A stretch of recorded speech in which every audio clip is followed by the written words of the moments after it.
বিসমিল্লাহির রহমানির রহিম ওয়াদ-দুহা ওয়াল-লাইলি ইযা সাজা।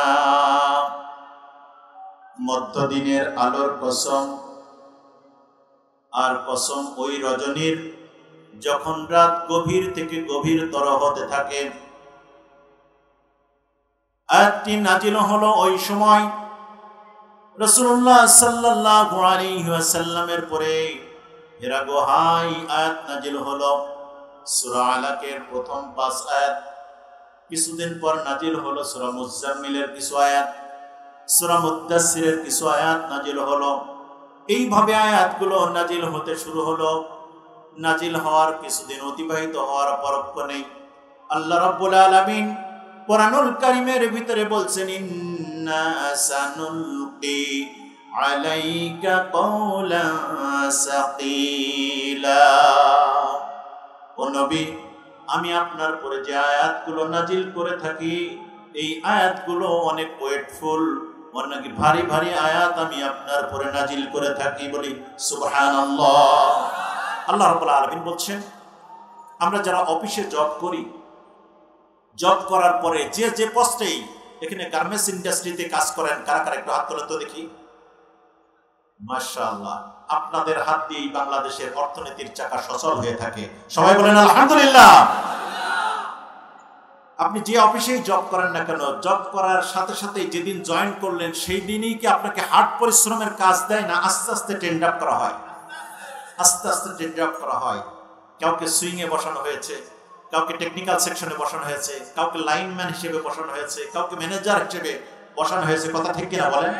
আল্লাহ রাব্বুল আলামিন তার হাবিবকে দিয়ে হোল ম্যানকাইন্ডের গাইডলাইন যার মাধ্যম দিয়ে দিবেন, সেই গাইডলাইনের ম্যানেজারিয়াল দায়িত্ব আল্লাহ রাব্বুল আলামিন তার প্রিয় হাবিবের উপরে দান করলেন।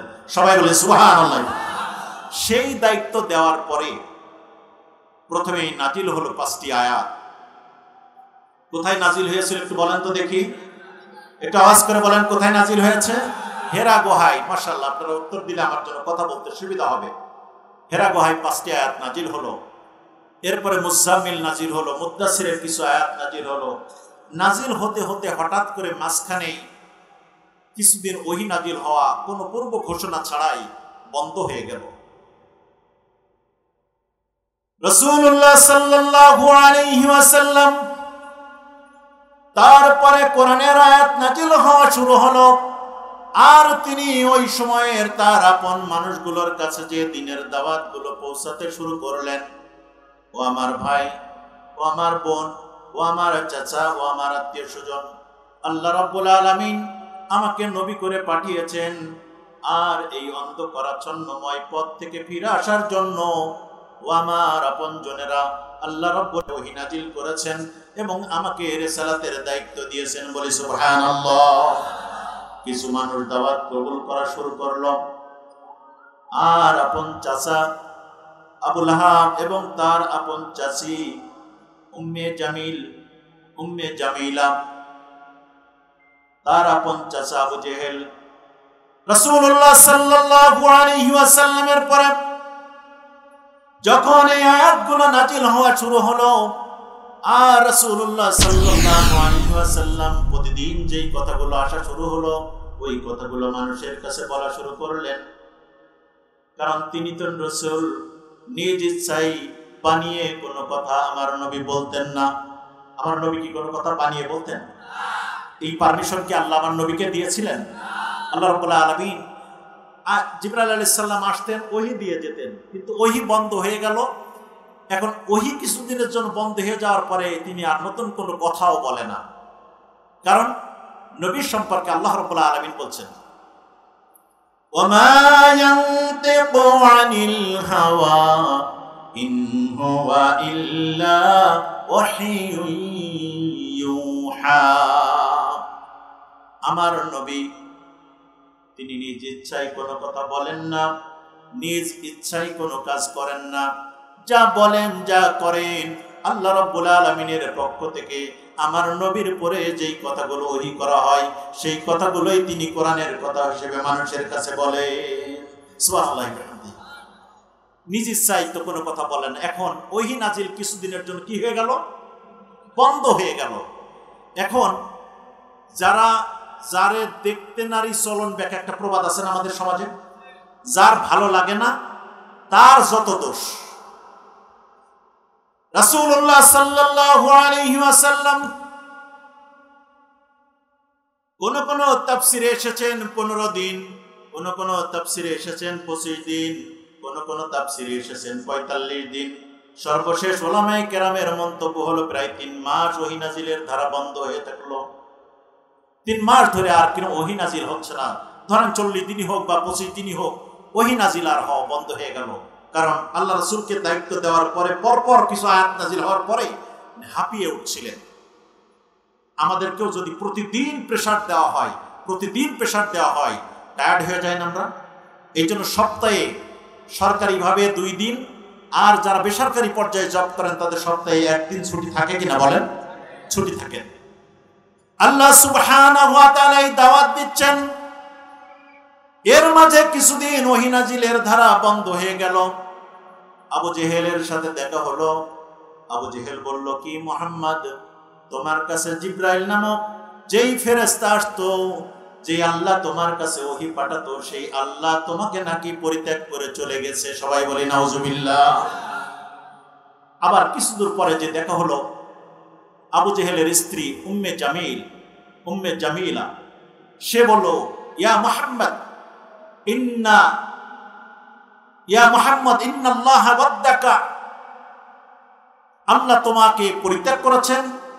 ইন্নাশ শাইতানু ফাত্তারাক, জিবরাইল নামে যেই শয়তান নাকি তোমার কাছে ওহী নিয়ে আসতো, সেই জিবরাইল নামক শয়তান নাকি তোমাকে ছেড়ে চলে গেছে। সবাই বলেন নাউজুবিল্লাহ। এমনি ভাবে গালি দেওয়া শুরু করলো।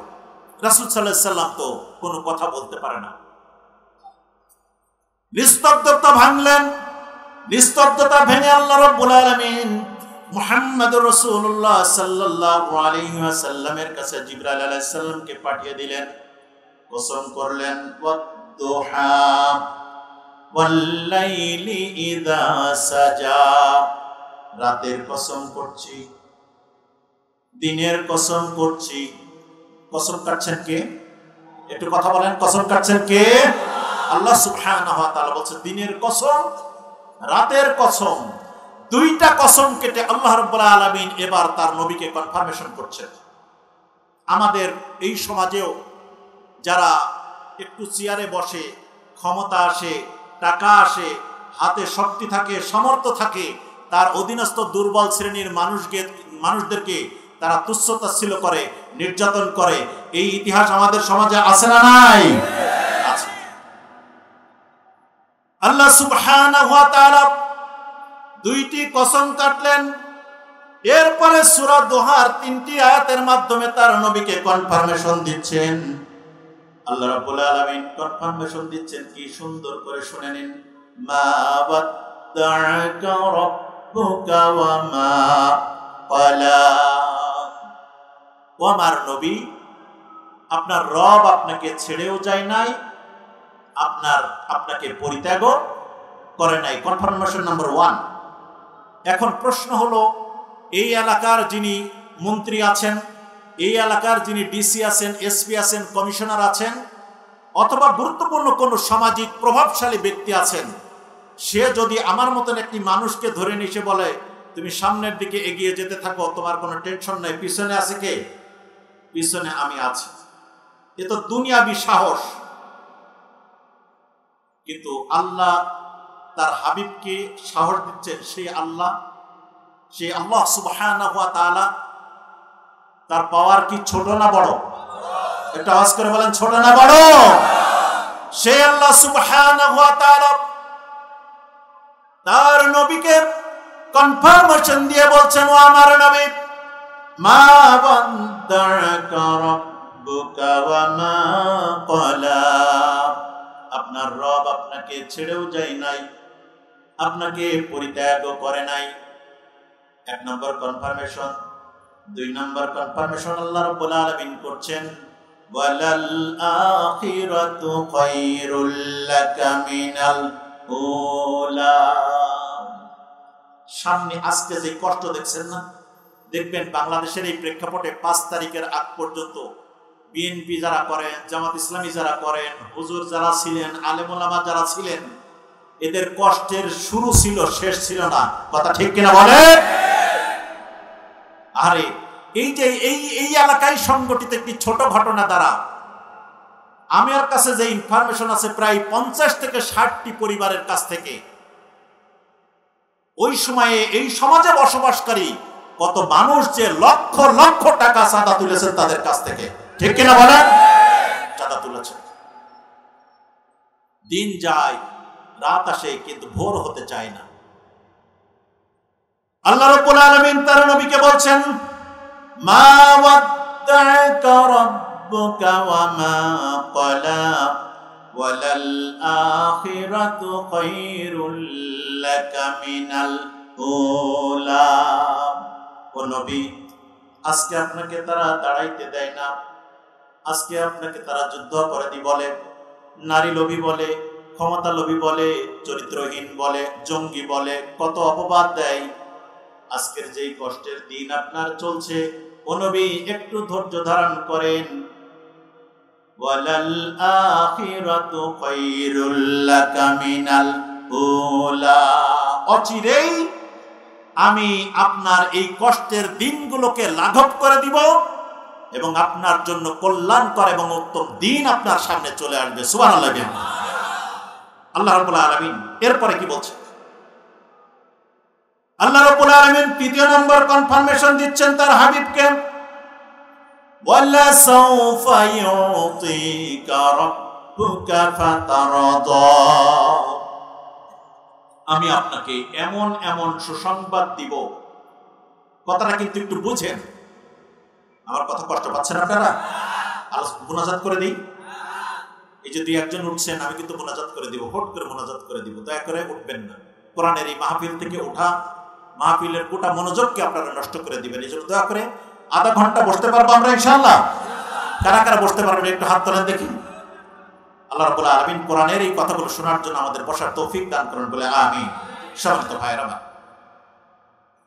আল্লাহ সুবহানাহু ওয়া তাআলা কি সুন্দর করে তার নবীকে বলে দিলেন, ওয়ালা সাউফা ইউতিকা রাব্বুকা ফাতারদা। ও নবী, এই কালো অন্ধকার আপনার কাছ থেকে কিছুদিনের ভিতরেই নেমে যাবে। আপনাকে এমন এমন সুসংবাদ দান করব, যেই সুসংবাদ পেয়ে পেয়ে আপনি খুশি হয়ে যাবে। সুবহানাল্লাহ। কে বলছেন? কনফার্মেশন দিলেন কয়টা? 1 নম্বর কনফার্মেশন দিলেন। আজকে কথা কিন্তু মুখস্থ করে যেতে হবে। প্রথম 2 আয়াতে কি করা হয়েছে? ওয়াদা করেছেন। কে ওয়াদা করেছেন? আল্লাহ রাব্বুল আলামিন ওয়াদা করেছেন। দ্বিতীয় 3টি আয়াতের মাধ্যমে আল্লাহ তার নবীকে কনফার্মেশন দিচ্ছেন। শুধু নবীকে না, ওই কনফার্মেশন আল্লাহ তার পরবর্তী বান্দাদেরকেও দিবেন। আমাদেরকে কনফার্মেশন দিয়েছেন না? আল্লাহ রাব্বুল আলামিন আমাদেরকেও দিয়েছেন। কি কষ্টেই না আপনারা ছিলেন, কিন্তু 5 তারিখে 2টার পরে আমি দেখেছি 40-50 কিলো দূর থেকে ওই গাজীপুরের চৌরাস্তার মোড়ে তার আয়তা থেকে হাঁটতে হাঁটতে হাঁটতে হাঁটতে বঙ্গভবন, গণভবন পর্যন্ত যে হাঁসের ডিম নিয়ে টানাটানি শুরু করেছে। কথা ঠিক কিনা বলেন? আল্লাহ রাব্বুল আলামিন, ও নবী, আজকে আপনার যে কষ্টের দিন চলছে, একটু ধৈর্য ধারণ করেন। আবু জেহেলের চোখ টাটানি, উতবার চোখ টাটানি, আপন চাচির গালি, আপন চাচার পাথর নিক্ষেপ, নাড়ি ভুড়ি চাপিয়ে দিয়ে বাইতুল্লাহর ময়দানে আল্লাহ রাসূলকে তাকে শ্বাসরোধ করে হত্যা করার জন্য চেষ্টা, কত কথা বলা হলো। আল্লাহ রাব্বুল আলামিন বললেন, ও নবী, একটু ধৈর্য ধারণ করেন। ওয়ালা সাউফা ইউতিকা রাব্বুকা ফাতারদা।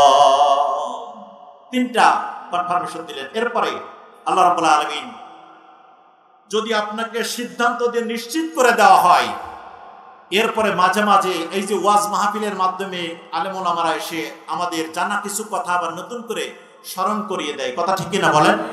এই যে আজকে আমরা যে তাফসীর করছি সূরা দোহা, আমার পিছনে যে উস্তাদরা আছেন জীবনে কত হাজার বার পড়েছেন, কিন্তু আজকে যে প্রেক্ষাপট মিলিয়ে আমি কথা বলছি, হয়তো এইভাবে আমরা চিন্তা করি নাই। কথা ঠিক কিনা বলেন? অনেকেই চিন্তা করি না। আল্লাহ রাব্বুল আলামিন কি বলছেন দেখেন, আল্লাহ সুবহানাহু ওয়া তাআলা এবার কি সুন্দর করে তার হাবিবকে স্মরণ করিয়ে দিচ্ছেন, ও আমার কলিজার হাবিব, ও আমার ভালোবাসা আদরের হাবিব, আপনি শুনে রাখেন, আপনি কত কষ্ট সময় অতিবাহিত করে এসেছেন।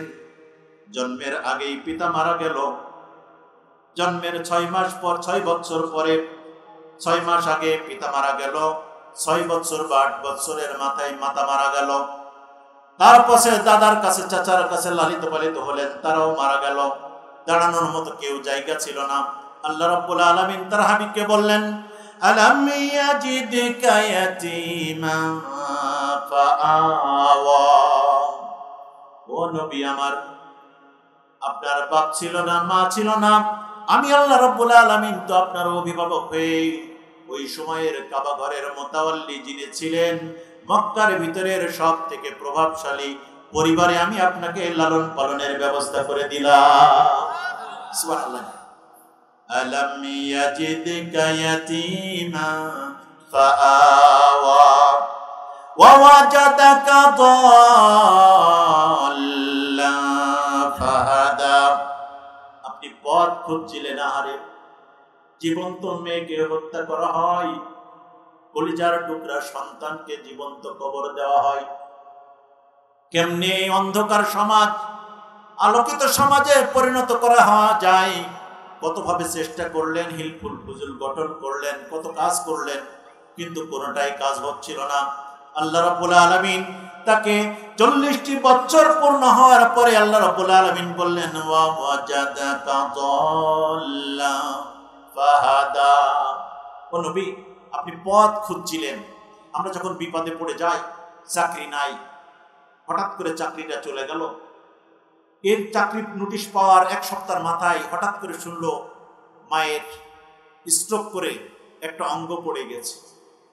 একটা ছেলে ছিল বা একটা মেয়ে ছিল, হঠাৎ করে রাস্তা পার হতে যে রিকশায় অথবা কোনো কিছুর সাথে ধাক্কা লেগে এই বাম হাতটা ভেঙে গেছে। এই ধরনের মানুষের পরে একটার পরে একটা প্রেশার, চিন্তা, টেনশন অনেক সময় আসে কিনা বলেন? আমাদের ভিতরে আসে না এই কথাগুলো? সংসারে একটা সমস্যা ঘটে যাওয়ার পরে এটি সমাধান হওয়ার মাধ্যমে আরেকটি সমস্যা এসে দাঁড়িয়ে যায়, মানুষ দিশেহারা হয়ে যায়। এই দিশেহারা মানুষগুলোকে আশার আলো দেওয়ার জন্য আল্লাহ রাব্বুল আলামিন সূরা দোহার মাধ্যমে বলছেন, আপনি পথ খুঁজছেন ও নবী, চাকরি চলে গেল, স্ত্রীটা চলে গেল, মা অসুস্থ হয়ে গেল, বাবা হসপিটালের বেডে শুয়ে থাকলো, আমি তো এখন চোখে সরষের ফুল দেখছি। আল্লাহ রাব্বুল আলামিন বলছেন, তুমি যদি ইমানদার হয়ে থাকো তাহলে সিজদায় চলে যাও, চোখের পানিটা আল্লাহর দরবারে ছেড়ে দাও। আমি আল্লাহ রাব্বুল আলামিন চাইলে যেই চাকরি ছিল ওই চাকরিটা থেকে আমি আল্লাহ রাব্বুল আলামিন তোমাকে তুলে নিয়ে ওর থেকে বড় চাকরিতে আমি তোমাকে বসিয়ে দিতে পারি। পারে কিনা বলেন?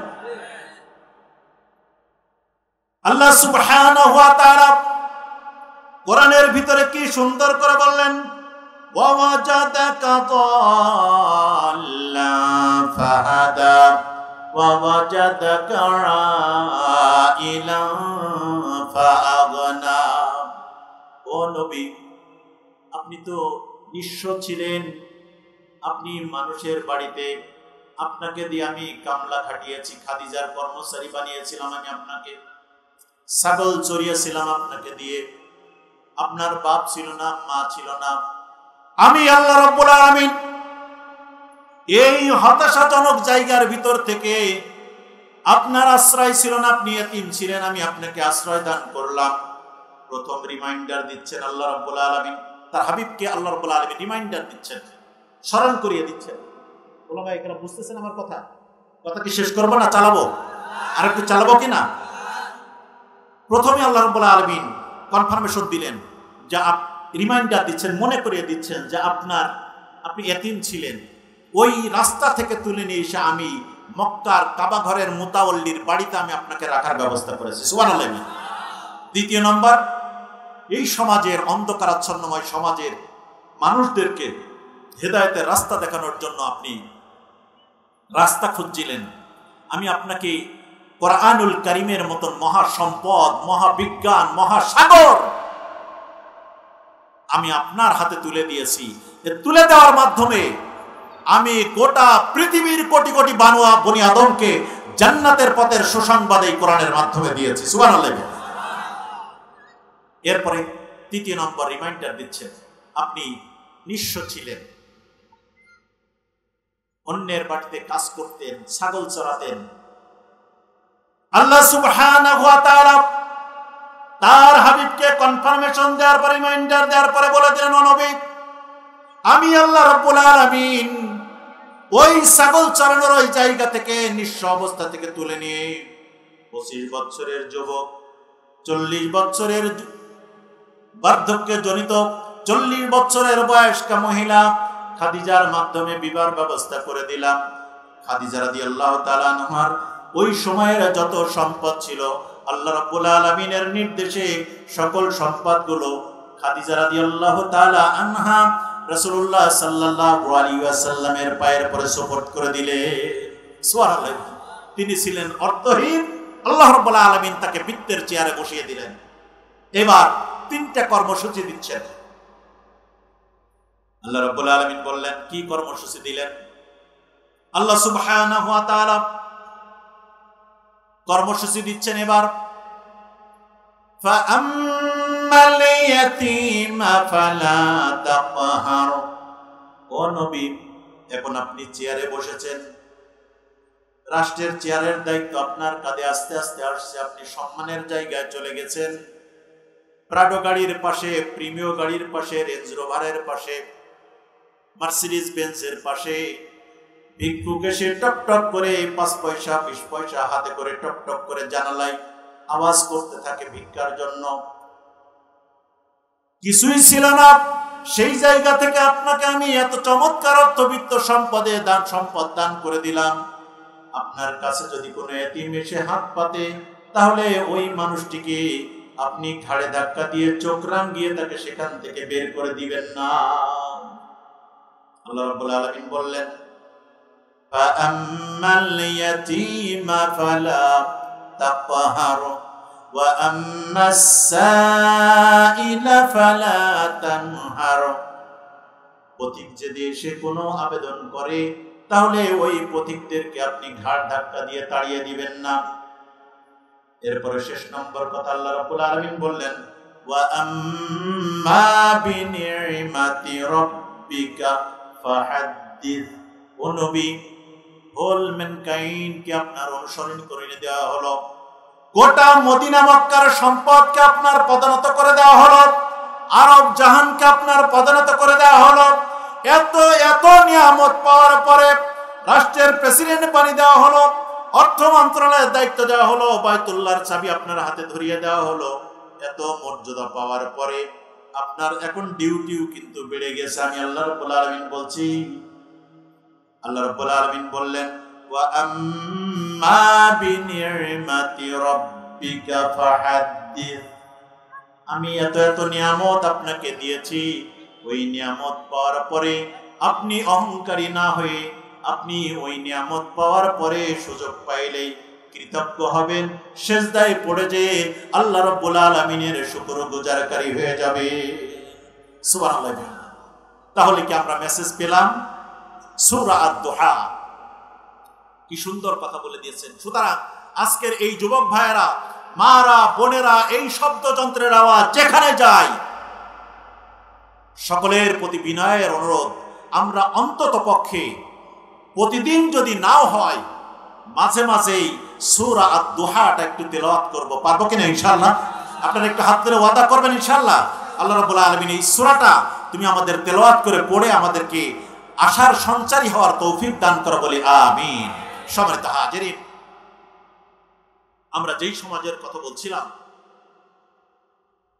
এমন একটি সময় আল্লাহ সুবহানাহু ওয়া তাআলা তার নবীকে পাঠালেন, যেই সমাজটা কত কুলসিত ছিল। মা বাবা কোন কন্যা সন্তান হওয়াকে ওই সমাজে অপমানজনক মনে করত। দাহিয়াতুল কলবির কথা বলছি। সূরা তাকবীরের ভিতরে আল্লাহ রাব্বুল আলামিন এই ঘটনা উল্লেখ করলেন। রাসূলুল্লাহ সাল্লাল্লাহু আলাইহি ওয়াসাল্লাম ফজরের নামাজে সূরা তাকবীর থেকে তেলাওয়াত করলেন। একজন সাহাবী তখন মুশরিকা ছিলেন, নামাজে দাঁড়ালেন। এই আয়াত তেলাওয়াত শোনার পরে তিনি অঝোর ধারায় কান্না শুরু করলেন। নামাজ শেষ হলো। রাসূলুল্লাহ সাল্লাল্লাহু আলাইহি ওয়াসাল্লাম মসজিদে নববীতে বসে আছেন। পিছনের দিকে তাকিয়ে দেখে মসজিদ নববীর একটি খুঁটির কোণে বসে একজন সাহাবী অঝোর ধারায় কান্নাকাটি করছে। রাসূল সাল্লাল্লাহু আলাইহি ওয়াসাল্লাম জিজ্ঞাসা করলেন, দাহিয়াতুল কলবি, তোমার কি হলো? তুমি এত কাঁদো কেন? দাহিয়াতুল কলবি রাদিয়াল্লাহু তাআলা আনহু বললেন, ইয়া রাসূলুল্লাহ, আপনি আজকে সালাতুল ফজরের যে আয়াত তেলাওয়াত করলেন, ওয়া ইদাল মাউউদাতু সুইলাত বিআইয়ি যামবিন কুতিলাত, কোন অপরাধে জীবন্ত কন্যাকে সেদিন হত্যা করা হয়েছিল? ইয়া রাসূলুল্লাহ, এই আয়াত যখন তেলাওয়াত করলেন, আমার জীবনে ঘটে যাওয়া জাহিলি যুগের একটি ঘটনা আমার হৃদয়ে মনে পড়ে গেল। আমি তখন মুশরিক ছিলাম, আমি তখন জাহিলিয়াতের খুনের নেশায় ব্যস্ত ছিলাম। আমার স্ত্রী ছিল সন্তান সম্ভবা। আমি ব্যবসায়িক কাজে সিরিয়ার উদ্দেশ্যে রওনা দিলাম। যাওয়ার সময় স্ত্রীকে বললাম, প্রাণের স্ত্রী, তোমার যদি পুত্র সন্তান হয়ে থাকে তাহলে এই টাকা নাও, এই অর্থ নাও, এই দিরহাম দিনার নাও, তুমি তাকে সুন্দর করে লালিত পালিত করবে। আর যদি কন্যা সন্তান হয়ে থাকে তাহলে ওই কন্যা সন্তানকে যেখানেই ভূমিষ্ঠ হয় সেখানেই তুমি জীবন্ত কবর দিয়ে দিবে। দিন ঘনিয়ে আসলো, সন্তান ভূমিষ্ঠ হলো। ভূমিষ্ঠ হওয়ার পরে মা দেখলেন পূর্ণিমার চাঁদের নাই সুন্দরী একটি কন্যা সন্তান আল্লাহ রাব্বুল আলামিন তার কোল জুড়ে দান করেছেন। বলি সুবহানাল্লাহ। মার মনে মায়া তৈরি হলো। মেয়ের চেহারার দিকে তাকিয়ে নাম রাখলেন জামিলা। জামিলা শব্দের অর্থ হলো সুন্দরী। মেয়ে তার এই অবস্থা তিনি আস্তে করে সেখান থেকে গোপন করে রেখে তার নানির বাড়িতে পাঠিয়ে দিলেন। 1 বছর যায়, 2 বছর যায়, 3 বছর যায়, এমনি ভাবে 7-8 বছর সময় চলে গেল। বাপ জিজ্ঞাসা করেছিল কি হয়েছিল, বললো একটি মেয়ে সন্তান হয়েছিল, তাই তাকে মেরে দেওয়া হয়েছে। নেটা তো ছুটে গেল। হঠাৎ করে 7-8 বছর বয়সে কোন একদিন মেয়ে তার নানি বাড়ি থেকে আমার বাসায় আসলো। আমি তখন মুশরিক ছিলাম। ইয়া রাসূলুল্লাহ, দূর থেকে যখন মেয়ে আমাকে দেখলো, আমি যখন আমার স্ত্রী যখন পরিচয় করিয়ে দিল, ওই যে তোমার আব্বা, এই ঘটনা শোনার সাথে সাথে মেয়ে দৌড়িয়ে এসে আমার বুকের উপরে পড়লো। আব্বা আব্বা বলে আদর করা শুরু করলো। একবার মুখে চুমা দেয়, কপালে চুমা দেয়, আব্বা আব্বা বলে ডাক দিতে থাকে। ইয়া রাসূলুল্লাহ, আমার মনের ভিতরে তখনও তো ফোন ছড়েছিল। জাহেল যুগে মেয়ে হওয়া যে কত অপরাধ ছিল, কত অন্যায় ছিল, এই জাহেল যুগের ঘটনাকে মনে রেখে ইয়া রাসূলুল্লাহ, মেয়ে আমাকে আদর করে আব্বা বলে জড়িয়ে ধরে, বুকে চুমা দেয়, কপালে চুমা দেয়। গোটা দুনিয়ার ভালোবাসা ওই মেয়ে আমার বুকের উপরে ঢেলে দিতে লাগলো। ইয়া রাসূলুল্লাহ, কিন্তু আমার ভিতরে জাহিলিয়াতের খুন মাথায় চড়ে থাকলো। ইয়া রাসূলুল্লাহ, ওই মেয়েকে আমি বাসা থেকে কাপড় চোপড় পরিয়ে কোথাও বেড়াতে যাওয়ার নাম করে তার মাকে বললাম, মেয়েকে সাজায় দাও। মেয়েকে আস্তে করে পাহাড়ের ভিতর দিয়ে, জঙ্গলের ভিতর দিয়ে দূরে নিয়ে চলে গেলাম। এখনো পর্যন্ত যারা বাইতুল্লাহ গেছে, ওই কূপটার ওই এরিয়াটাকে সংরক্ষণ করে রাখা হয়েছে। গত জুনে আল্লাহ রাব্বুল আলামিন আমাকে বাইতুল্লাহ জিয়ারা করিয়েছেন। এই আয়াত তেলাওয়াত করার পরে ওই জায়গায় যে এত কেঁদেছি, আল্লাহ রাব্বুল আলামিন একজন জীবন্ত কন্যাকে কেমন করে এই জায়গায় হত্যা করা হয়েছিল। দাহিয়াতুল কলবি বলছেন, ইয়া রাসূলুল্লাহ, যখন কূপটাকে মাজা পর্যন্ত খনন করা হলো। আমি মেয়েকে বললাম, মা দেখো তো পানি উঠেছে কিনা। মেয়ে বলল, না বাবা, পানি ওঠে নাই, আপনি অনেক পরিশ্রম করেছেন, আপনি একটু বসেন। তার গায়ের জামা খুলে আমাকে আমার গায়ের ধুলাবালিগুলো পরিষ্কার করতে শুরু করলো। তখন আমার মাথার ভিতরে কোন জেগে রয়েছে, আমি কখন তাকে হত্যা করব। মেয়েটাকে আবার বসিয়ে দিলাম, কূপ খনন করা শুরু করলাম। কূপ খনন করতে করতে যখন মাথা পর্যন্ত হয়ে গেলাম, মেয়েকে বললাম, দেখো তো মা, কূপটা পরিপূর্ণ খনন করা হয়েছে কিনা। মেয়ে বলল, জি বাবা, খনন করা হয়েছে। এই কথা বলার সাথে সাথে আমি পিছন থেকে মেয়েকে ধাক্কা মেরে ওই গর্তের ভিতরে ফেলিয়ে দিলাম, আর সাথে সাথে একটি পাথরের চাপ নিয়ে মেয়ের মাথার উপরে আঘাত করলাম। মেয়ের মাথা দিয়ে ফিনকি দিয়ে রক্ত বেরোনো শুরু হলো। ওই রক্তের একটি ফোঁটা এসে আমার গায়ে পড়লো, আর আব্বা বলে চিৎকার করলো। ইয়া রাব্বুল আলামিন, আমার এই ঘটনা সর্বশেষ যখন আরেকটি বার আবার মেয়ে আওয়াজ করে বলো, আব্বা, আর কোনটা দিন আপনাকে মেয়ে কোনো আব্বা, আমাকে জীবনের মতো ছেড়ে দেন, যেই দিকে নজর যায় আমি সেই দিকে চলে যাব, আর কোনোদিন আপনাকে পরিচয় দিব না, মেয়ে হিসেবে পরিচয় দিব না। মেয়ে হিসেবে পরিচয় দেওয়া এই সমাজে, এই জাহিলি যুগে এতই যদি অপমানজনক হয়ে থাকে, আমাকে দয়া করে মেরেন না, আমাকে এই মরুভূমির ভিতরে ছেড়ে দেন, আমি চলে যাই। আমার মনে তখনও কোন জেগে থাকলো। দ্বিতীয়বার আরেকটি পাথর নিয়ে মেয়ের মাথার উপরে আমি আঘাত করলাম। মাথা ফেটে চৌচির হয়ে গেল, আর মাথার ঘিলু বেরিয়ে চলে আসলো। মেয়েটি আস্তে করে নিস্তেজ হয়ে গেল। মরার আগে আরেকটি বার আব্বা বলে আওয়াজ দিল। ইয়া রাসূলুল্লাহ, ওই আওয়াজটি এখনো পর্যন্ত আমার কানে বাজতে থাকে। ওই মেয়ে যদি ওই দিন আমাকে আসামের কাঠগড়ায় দাঁড়িয়ে জিজ্ঞাসা করে, ওয়া ইদাল মাউউদাতু সুইলাত বিআইয়ি যামবিন কুতিলাত, কোন অপরাধে ওই মানুষগুলোকে হত্যা করা হয়েছিল, কোন অপরাধে কোরআনের কথা বলার কারণে আল্লামা দেলোয়ার হোসেন সাঈদীকে ফাঁসি দেওয়া হয়েছিল, এই কথা যদি আল্লাহ রাব্বুল আলামিন ওই দিন যদি সেদিন জিজ্ঞাসা করে, আজকে যারা তাকে হত্যা করেছেন তারা সেদিন কি জবাব দিবেন? কি জবাব আপনারা দিবেন সেটা হাজির করেন। এই হসপিটালে ভর্তি হয়েছিলেন, তাকে বলা হলো রাষ্ট্রীয়ভাবে আপনার ক্ষমা ঘোষণা করা হয়েছে। আজকে আমরা যারা ময়দানে ময়দানে দেশের প্রত্যন্ত অঞ্চলে কোরআনের কথা বলে বেড়াই, আমরা কথা কিন্তু এমনি শিখি নাই। একজন সাইদি সাহেব, একজন জুনায়েদ বাবুনগরী, একজন হাটহাজারীর মহাপরিচালককে আপনারা মেরেছেন, আল্লাহ রাব্বুল আলামিন সারা বাংলাদেশে লক্ষ লক্ষ সাইদি বের করে দিয়েছে। সাহাবী প্রশ্ন করল, ইয়া রাসূলুল্লাহ, আমার কি হবে? আর আল্লাহ রাসূল সাল্লাল্লাহু আলাইহি ওয়াসাল্লাম বললেন, আল্লাহ রাব্বুল আলামিন কোরআনুল কারীমে সে কথা সুন্দর করে বলে দিয়েছেন। সূরা জুমারের ভিতরে 53 নম্বর আয়াতে আল্লাহ রাব্বুল আলামিন বললেন, কুল ইয়া ইবাদিয়াল্লাযীনা